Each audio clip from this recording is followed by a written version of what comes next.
right, this is Nicole with the press. I'm here with the Oakley Mayor, Shannon Shaw, and Oakley former Mayor, Anisa Williams, for an interview. So thank you guys for coming. Yeah, thanks for having us. Absolutely. So we can go ahead and dive right in. So Shannon, when did you decide to run for city council? So I ran, gosh, this is my third year now, so 2022 I decided to run. I was currently the chair of the planning commission, and Oakley was going to districts for the first time, and having no incumbent in any of the districts because it was the first time round, I thought, what a perfect opportunity. And I'd been on the planning commission, and the planning commission had been kind of non-existent for a while, and I remember telling the city manager, like, we got appointed in October, but we didn't even get started, well into the next year. And I said, well, if you're not gonna get this going, I'm gonna run for city council, and you can't get rid of me. And joke's on me, we opened up districts, and I decided to put my name in the ring, and I actually ran unopposed with just a write-in candidate. So it was kind of a smooth process. But she Okay. stalked me previous to that. I did. so- I did. I stalked all the current council members and really picked their brain about what it was and what it was about. So. Okay. What are some of the things in your time on city council that you've helped accomplish that you're really proud of? Oakley's, gosh, we're growing, whether it be residential or commercial. There are so many things that are coming, and we've got a Safeway coming this year that we all have been working so hard on. East Cypress Road was one thing that I ran my campaign on, and that is the road going out to Bethel Island and to our residents out in Summer Lake. And it was just, a 2-lane road, and just so much traffic and congestion and concerns about fire, and wanting to expand that. And this year we have started that expansion. We are fully funded in phase 2, and within 3 phases and another year or two, it's going to be a complete road all the way from Emerson, which is already complete, all the way out to Bethel Island Road for our Summer Lake residents. So it'll not only benefit Oakley residents, but county residents as well. I think that's a huge thing. Yeah. Our library is a project that has been on the minds of Oakley residents for years, and we are closer today than we ever have been, with about $13.5 million worth of funding dedicated between city resources and the Friends of Oakley Library doing their fundraising. We are going to be able to. We've got a design, and we're going to be actually seeing a library come to our Civic Center Plaza, and that is one of the biggest accomplishments I think this city has, our council has been able to be a part of. Absolutely. Okay, now that you're the mayor, what are some things you're looking forward to? So my 2 big pushes, with all the work that we've been doing the last few years I've been on the council, there's been so many large projects. I didn't want to put too much on the plate of our staff. And so my 2 big pushes this year were bringing mental health resources to East County, working with the county on doing that. But my number one thing has been bringing a police substation to far East County, where those residents just have to come so far to come into town. And that is something that I've been working with the city manager and the chief of police on. Our department is there's so many in there, and we're running out of space for our PD. And so I would love to see an additional beat in the city of Oakley for our police department, and then have a substation where those officers can help those far East County residents, and those residents don't have to come all the way into the center of town to file a report or meet with an officer. And it's right across the street. If we could do it in Summer Lake, it would be right by the fire station where they already have that service. So just kind of completing the services for the residents all the way out in Far East County, or Far East Oakley. Yeah. Okay. Same difference. I know, we are Far East County. Far East I'm like, Oakley. Like, are we talking Bethel Island? Like, Well, I mean, it is, we're but there, it is. it's there, So Summer Lake yes. is right past Bethel Correct. Island Road, Right. and Yes. so and there's so much planned development out there already Mhm. that is coming. That with Summer Lake North being developed, and then I would say Cypress Grove, but that's not right. yeah. So another very large development that is The largest that Oakley's ever seen. and so that's going to be so many more residents in that. So that's why East Cypress Road is so important, and then potentially this substation. out of curiosity, talk about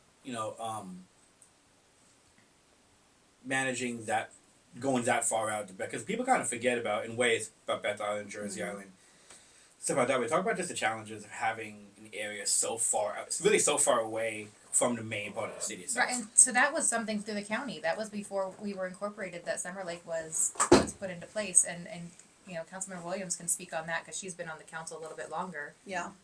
I mean, Bethel Island isn't under our jurisdiction, so that complicates things because, the decisions that Oakley makes obviously impacts them, and a lot of times those residents don't feel like they have a voice. I know myself, as when I was the mayor and Shannon was my vice mayor, we went out to meetings, because we wanted them to feel listened to, incorporated. I mean, the fact of the matter is we're growing and are going to continue to grow, and we can't necessarily only think about them. They have to rely on, county supervisors to sort of voice their concerns for them, but we do want to make sure that their feeling is integrated in the process as possible, and that somebody is listening to their concerns, right? I mean, they're our next door neighbors. We want to be considerate of that, and there's a lot of this growth and this expansion does impact them. So, we've definitely made an effort to incorporate them into not necessarily our decision making, but at least to hear our point of view so that they get. And we do have the residents that are Oakley residents that live out in Summer Lake, and while they may have bought out there because it's it's kind of separated, we have to make sure that they are safe, that they can get out in case of a fire, that whatever emergency is going to happen, it is our responsibility to make sure that not only are Summer Lake residents, but it will also help those Bethel Island and those Knights and people be able to escape. I want to ask, you guys mentioned the developments coming up down Cypress. Not exactly the widest roads, right? I mean, what's the challenge with dealing with traffic as those developments kind of grow, and because that will be a thing. Well, that's what we've invested a ton of money, 44 million, I think, by the time it's done, to widen it to 3 each direction. Okay. So and normally you wait for the development to come in, and then they're responsible for fixing the road. Right. And we realize that this is too much of a safety issue, that we can't wait for that development to happen. We're investing the money now to fix it, and then that money will be brought back to the city when those developments happen. Because Grand Cypress Preserve, there you go. Yeah, we don't know when they're gonna finally develop, and so if we wait for them, there could be another disaster that happens, and we can't have that on our conscience. And our city staff has been working tirelessly to make this happen, and it's not an easy feat. No, it's the biggest project ever. I mean, basically every single utility that you can think of is undergrounded there. So it's been a lot of coordination. I know sometimes it's very frustrating for the residents who are out there. They want it done tomorrow, trust me. My ADHD wanted it done before I even came on council. So I think it is important for people to realize that it's a huge undertaking, and unfortunately it's not just our staff who has to do things. We have to rely on PG&E and Comcast and there's a canal we have and to go through CCW. Diablo Water District and all the different things. So it is quite a project, but I think fast forward a couple years, we're going to be able to look back and realize that all that investment was worth it, and the temporary pain that people go through right now with construction is and it's not the only thing that we're doing. I mean, we have plans to expand Laurel to go all the way to Sellers, so it's not just Cypress all the way down to get to Main Street. You're going to be able to make that turn on Sellers and come out as well, which is going to be a big help. Yeah. While we're on topic of this, just your thoughts on the growth of Oakley the last couple of years. I mean, really, when you think about this part of the Bay Area, you're right.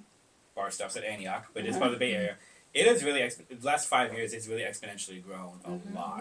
Compared to especially when you ask a lot of people who lived here the whole life. Right. I mean, your thoughts on it? So we are a young city. We are 25 years old. We are no longer a small city. We're the 9th largest in Contra Costa County.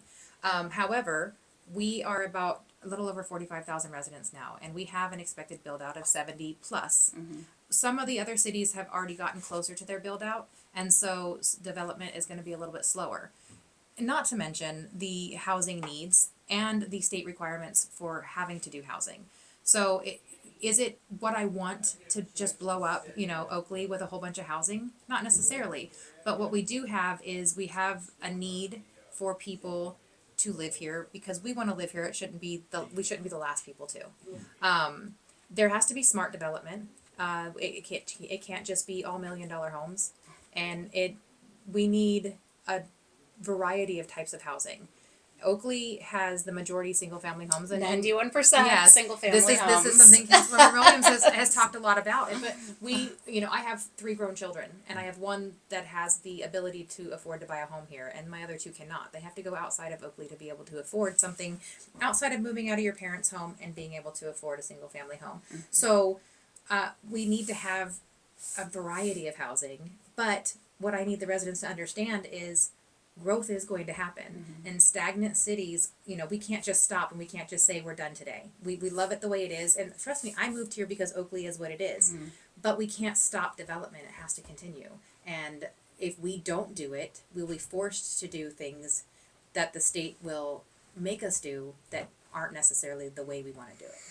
All that being said, smart growth is kind of the way to go, right? And we do have a jobs to housing imbalance, right? I mean, I moved out here because my little tiny matchbox in Danville wasn't cutting it for a large family, right? So we moved out here because this is what we can afford, and that lifestyle is something that I actually think is to our credit, is because that is the chance for a lot of young families to be able to start their life, but we do need to have living wage jobs here. And so, we have been very careful. I know a lot of people, especially people who've been in Oakley a long time, say it's just housing, and it's not. We've earmarked and preserved and protected areas of commercial, and we're really making a big push to get biomedical and tech and different things out here, so that we can kind of have that balance.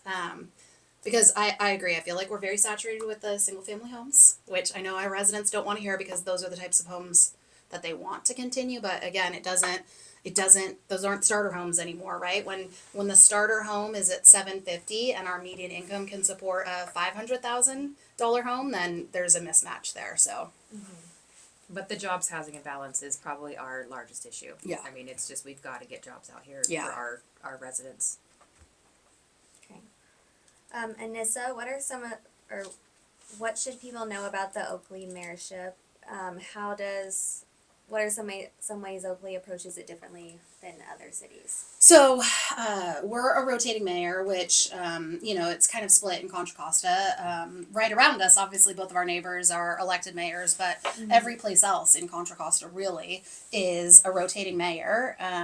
And previous to when we went to districts, like the year I was elected, I was still at large. So I was elected in 2020, and we were still at large. And so the way our rotation worked was it was the highest vote getter during your election, and then it would have to trickle down, right? Because there were still people who were from the others, and so it trickled down to it. So, in essence, it kind of was like the residents were getting to vote for their mayor. I think the rotating mayor I go back and forth, right? Because as soon as your signature changes to mayor, all of a sudden you get those phone calls returned much quicker than previous to that. But the reality of it is, even in our city, even in our neighboring cities, Brentwood, Antioch, they're just 1 of 5 still. So they don't actually have any more power to that name. And so I like the rotating, especially now that we've switched to districts, because it gives each district a chance to be represented by a mayor, which, that's nice for especially some underserved, underrepresented areas of the city. It's nice that it wasn't necessarily the same person over and over again. So the one thing that is challenging though is that, you've got some ramp up time to get where you're going, and then it's over, and you're switching to the next. And it can be hard on the city staff because every new mayor comes in with new priorities. Yeah. So even elected mayor, they've got 4 years to work those priorities out, which is kind of why I feel like, we've had so many large projects. I had to dial back what my priorities were going to be this year. I didn't. It doesn't mean that I don't get credit for work she did because it's coming during my year, right? Yes. But yeah, I think there's pros and cons with both elected mayors and rotating mayors. So but I think that we make that decision when we go district. Yeah. For those who may not know much about rotating mayors, can you talk about the pros and cons of it? Like, what makes it so? Obviously, we kind of know how the mayor selected is the big difference. But just what are the pros and cons compared to an elected mayor? Is it that sense of having someone new kind of with their own agenda, or is it kind of just I think that some cities take a elected mayor a little bit more seriously because they are elected by the city as a whole, and they have 4 years to do their priorities, and they have a voice that entire 4 years. So I think that that is a pro for them, and then maybe a con for us because there is that changeover every single year that then you're having to get to know the players in the game.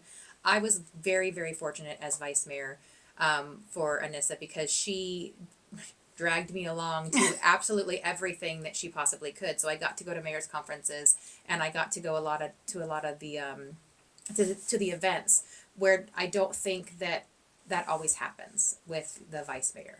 And so there's like you said, a learning curve to come in, and if you're having a learning curve every single year, that's hard for the staff. So that's where I think the biggest con for it is trying to adapt, the staff trying to adapt to a new personality every single year. Yeah, I mean, you just have to hope that there's some continuity of leadership, right? I mean, while we have an ordinance, there's still, I mean, obviously there can be changes to that rotation.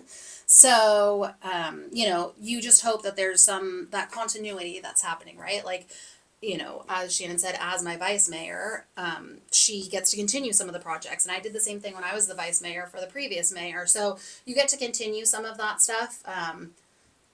But I guess I would also say what I said earlier about the con is, I mean, literally as soon as your signature changes to that, all of a sudden you start getting many more responses. And I'm like, I'm doing the same work that I did. I'm contacting the same people, but because your name, that your signature changes, then all of a sudden you get a little bit more responsiveness. So, but I still think that overall for a city of our size, it's nice to have, it's not necessarily the person who had the most money to campaign across the whole city to be in that position. So And the pro would be definitely that every one of us get an opportunity to go into that leadership role.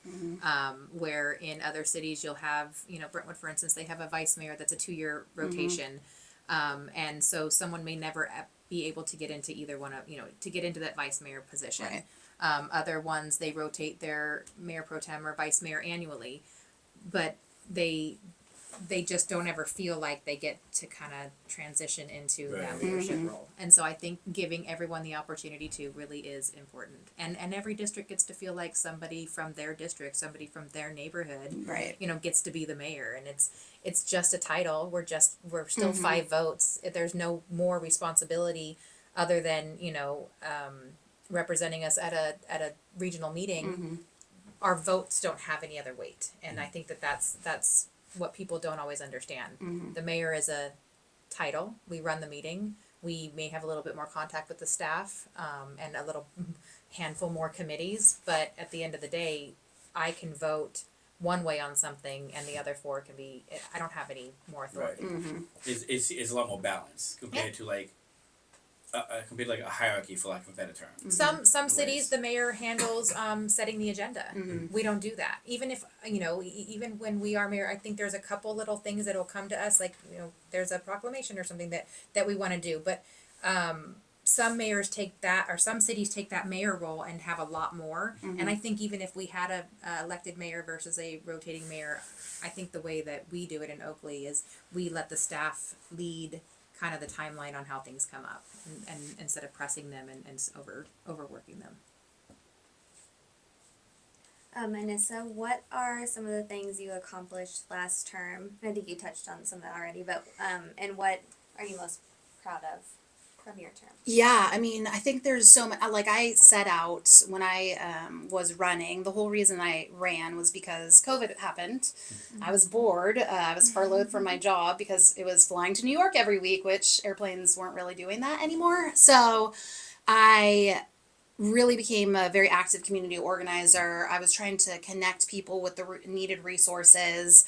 I was trying to help restaurants. I was trying to help the hospitals. And, a couple people joked to me that I should run, and I thought they were crazy.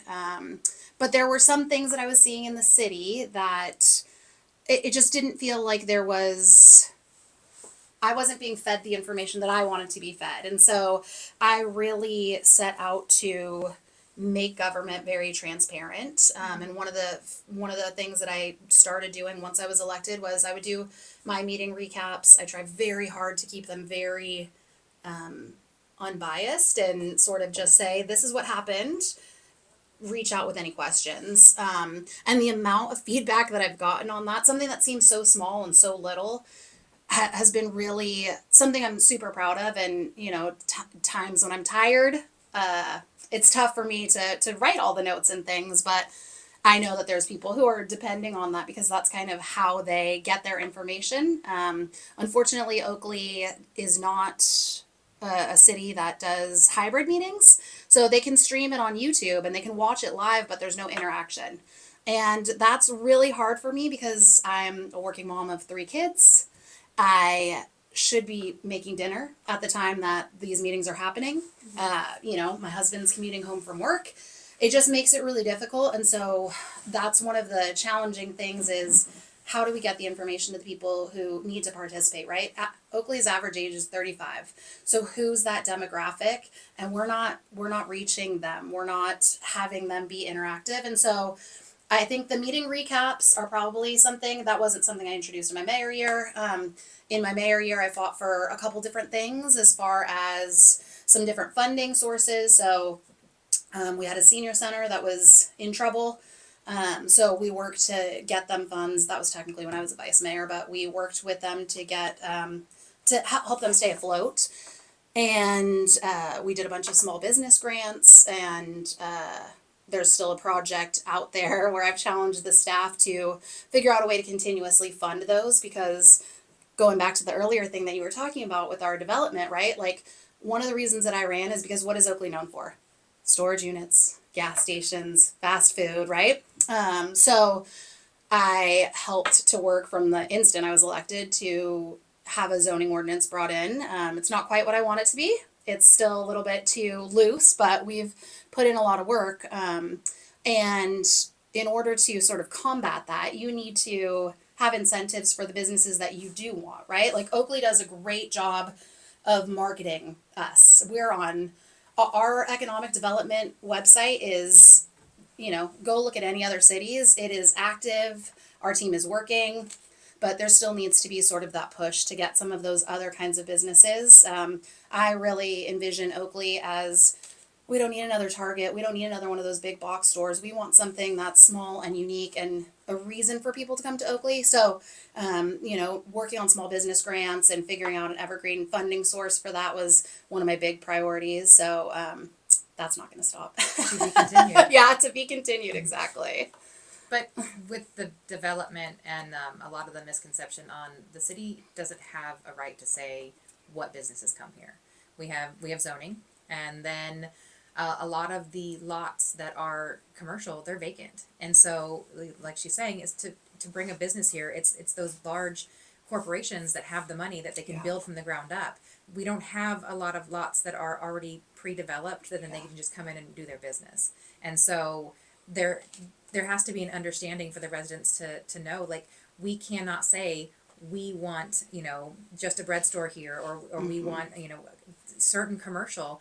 The commercial is zoned, and if they come here, then there's a lot of limits on what we can tell them. You know, there's some design standards, and we have some zoning that will stop some certain things, or some conditional use permits. Some of the things that we have within our purview to control. But if they are within that zoning, that commercial, and you may not like which commercial that is, but you know, business is business, right. And we can't make people come that don't want to be here. You mentioned keeping Oakley, I don't say keeping Oakley small, but having that small town feel to Oakley. How hard is that nowadays when you think about all these big stores coming in? Like, Brentwood just got Costco, which is the biggest thing to happen. Sure. I know, I've been there multiple times. Thanks, Brentwood. But how hard is that to kind of keep it, when there is that temptation of like, oh, well, this place could bring in this much money if we get this, you know. We can't make farmland stay farmland if the people don't want to continue to farm it. Right. And having a property right means that they can sell it. Yeah. And so that is hard, because I moved here because I love Oakley and I love the way it looked and I love the way it felt, and I raised my family here.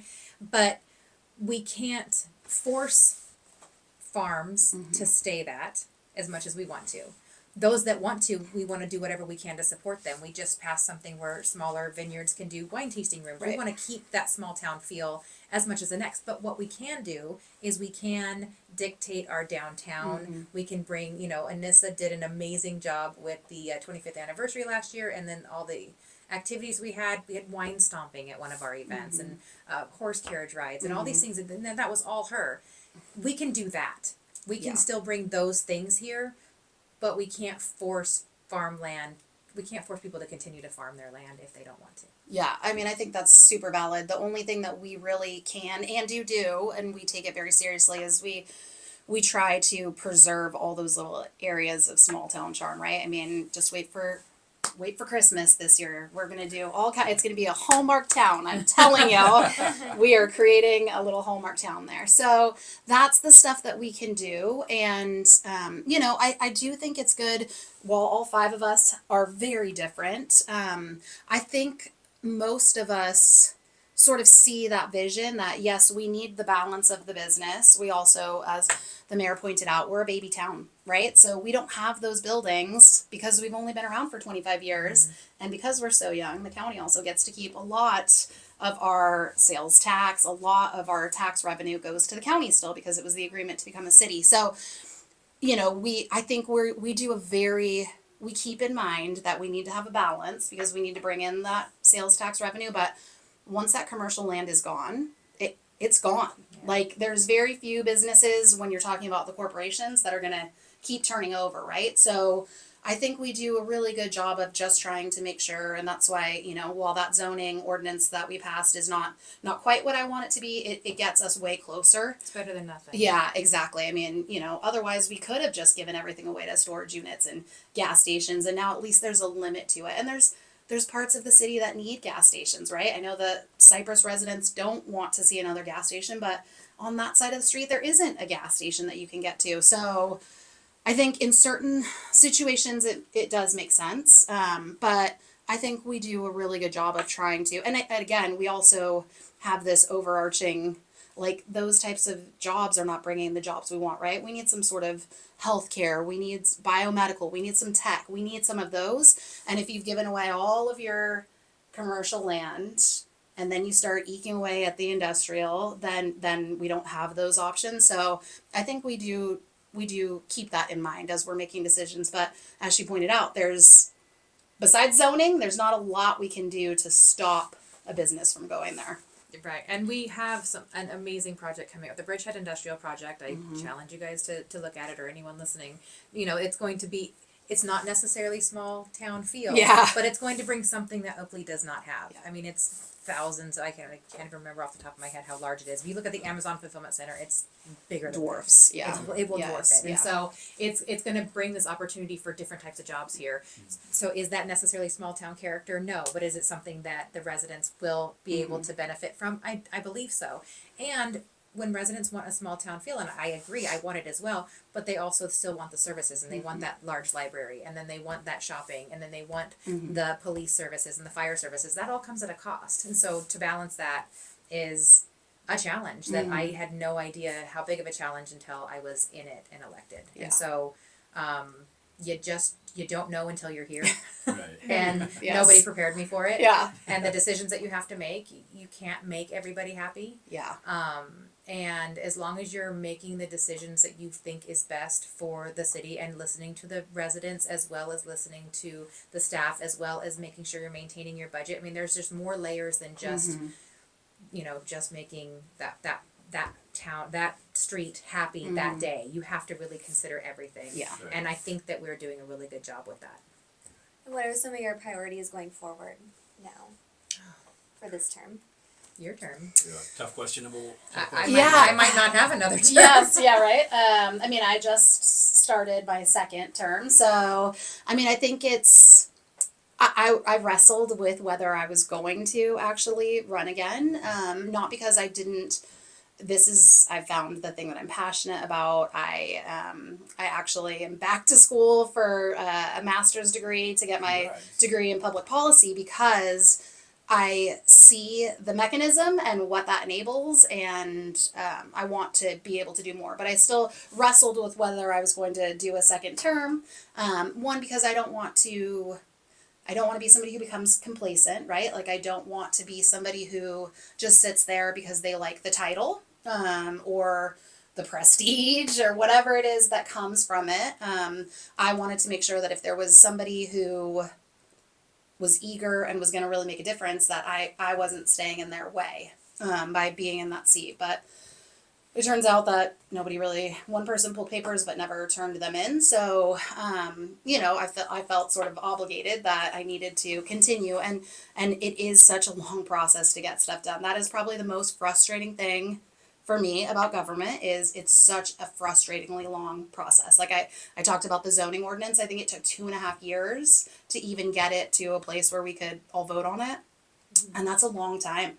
And again, it's not for lack of anybody trying, but there's all these competing priorities. There's all these different things. And, the city has to do the business of the city every day because we have residents who are depending on us. So, I think my big push is just to get a lot of this stuff over the finish line. Like, when I first campaigned, I campaigned on a real library for Oakley. It was something that was really, really important to me. And I did not think we were going to get here. We came so close because it went to a vote, I think, in 2016, and we were a tax, which Oakley is not in favor of. Our residents typically don't do those, and it just barely missed. So I know that's something that people have wanted. So I would love to see at least the ground break for that. And It's gonna happen. I want some evergreen funding. I want businesses to be able to come to Oakley. It is so expensive, especially when you're going from the ground up. So I want those to be here. I would love to have us just have some more services for our veterans, for our seniors, for our youth. We are starting this Yes. year. We, as a city, we are taking on all our senior programming. Yes. That is a huge thing that we've Yes. never done, and that's Yeah. going to be a completely new look, and it's so exciting. Yeah. What led to that decision? So A couple in different order things. to have the library Yes. where the building was that the seniors are, that land is it's like a third party partnership where that'll be housing and that'll help us with some of the funds that we need for our library. And that building, it was no longer like good for the residents. It's a lot of heating issues. It was a Heating, old fire cooling, station. yeah. So we were originally going to do we are doing a library/community center, and we thought that the residents would go into that community section of our library. And we had a library committee, where 2 council members and some people from the senior center and some of our city staff came together, and through that committee we realized that there was a space at our community center, at our Rec center. Yeah. that would serve them better. But that was when we decided, when we do this and when we make this move, we're going to take on the programming. They can still have their senior club and they can still do their club activities, but we are going to be able to expand their lunch program from 1 day a week to 4 days a week. We are going to be able to expand the programs that they offer and offer even more. And we just voted to waive the fees for the first year, so that way they can really get an idea of what that programming is like. $25 a year, and they get to have access to all of that.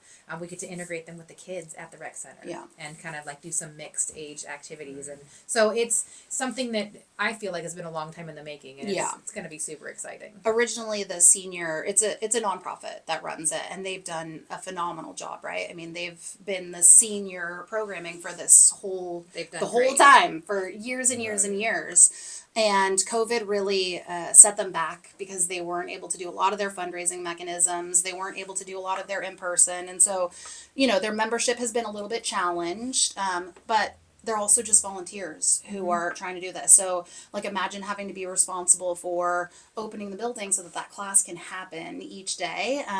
It's just not, exactly. It's just not serving the senior residents like I think it should at this point in time, because it is just volunteers who have given a lot of their time to do this, and I think that this will be a nice way to thank them for everything they've done and bring them into the fold and offer more than what they've been able to accomplish on their own. And they get to still be a nonprofit Yes. club with their club membership and I keep telling them, you guys get to be the fun makers now. You guys get to do the bingos and the casino trips and the mixers and all of that, and then let us do the programming, and, let's give it a year, give it 2 years, and then if we need to make some sort of advisory committee, with seniors throughout the entire city to figure out what's working, like, give us some time to get that to happen. But it's new for us, and it's very exciting. Yeah. Okay. Very exciting. Well, that's all I have for my questions. Do you have any other Oh. questions? I'm curious about this. Y'all do not seem attached at the hip at all. So I think one thing people what's it like working with one of them? You worked with them for so long now. What's it like working with each other? I will say, yes, I did stalk Anisa prior to deciding to run for council, and it was kind of an instant connection. Yeah. And then they always say you have to have one person, with the Brown Act and everything, you can't talk to multiple people prior to votes. And being able to have one person to really bounce some stuff off of, it was such a learning curve for me. And then in my year 2, I became vice mayor. And like I said, she just had this ability to just bring me along on all of this stuff. And it just kind of became to where we were going to a lot of things together. Yes. And we don't always vote the same. Yep. And at all. What I will tell Yes. you, and this is my favorite story, and I know the first time I told it and she heard it, it kind of brought a little emotion. I'm the crier of the group. Absolutely.